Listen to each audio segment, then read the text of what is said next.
Press Windows plus R on your keyboard to open the Run dialog box. Type MRT and hit Enter. This will launch the Microsoft Windows Malicious Software Removal tool. Once the tool opens, click Next. You'll see 3 scanning options: Quick Scan, Full Scan, and Custom Scan. Select Quick Scan and click Next.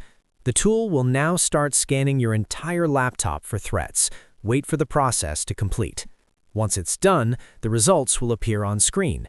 If no threats are found, your laptop is clean and secure. If any threats are detected, the tool will automatically remove them for you. No extra steps needed.